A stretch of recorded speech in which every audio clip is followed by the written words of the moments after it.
So I'll turn to item 3 on the agenda, which is the disposal of former landfill site known as Brockhampton West. So members, please note that Annex 1 and Appendices 2, 3, 4, 5, 6 and 8 to the report contain information that is classified as exempt under Part 1 of Schedule 12A as amended of the Local Government Act 1972. If Cabinet wishes to discuss the details of the exempt appendices, it is recommended that the resolution at item 8 be passed to cease the public broadcast of the meeting, thereby excluding the press and public.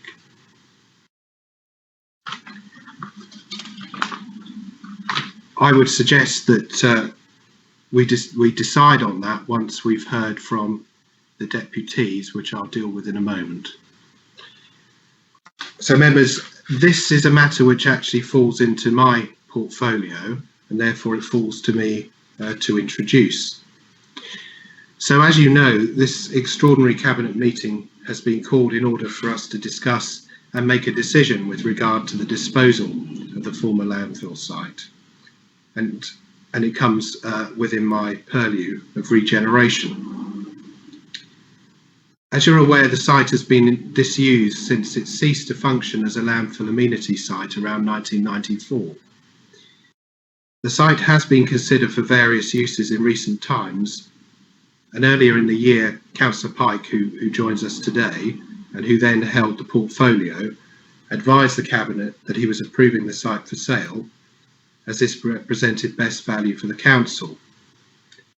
And in March this year, we approved the sale of the site in principle. Over the last few months, an informal bidding process has taken place following the matrix which you have access to in your papers. We've received expert advice both internally and externally with regard to the aspects of this proposal. In the exempt papers, you have an analysis of the various options, heads of terms, sales particulars and draft sales contract, and of course legal advice with regard to the proposed sale and the site itself, and the constraints which are imposed by its former use. The recommendations are set out in paragraph 2, and I would particularly draw your attention to to Appendix 7, which is a non-exempt appendix, which defines best value at page 109, and in simple terms, we have to decide whether this recommendation constitutes best value for the Council in relation to the site. In introducing the item, I'm proposing to you that, in my view, taking all the information and advice we have received into account, that it does form best value. And I would urge you to support the recommendation.